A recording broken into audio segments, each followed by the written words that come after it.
या संस्थांचे मालक आम्ही नाही, तुम्ही आहे।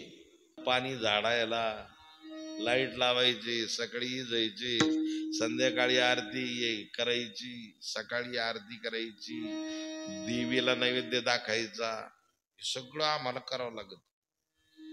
तुम्ही मालक आहे, तुम्ही तुमच्या वेळेवर येता, घंटा वाजिता,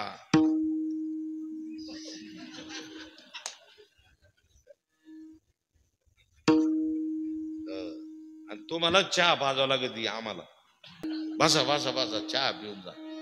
तुम्हाला चहा नाही पाजले तर ते म्हणते काय महाराज आहे बा, 2-2 गॅसचे टाक्या असून, दूध असून, चहा सुद्धा नाही कपभर, काय महाराज एकच हे सगळं करावं लागतं। म्हणजे संस्थांचे मालक तुम्ही आहात सगळे, आम्ही कोण आहे? त्या संस्थानावर रखवालदार आहे, आम्ही सेवा करणारी आहे।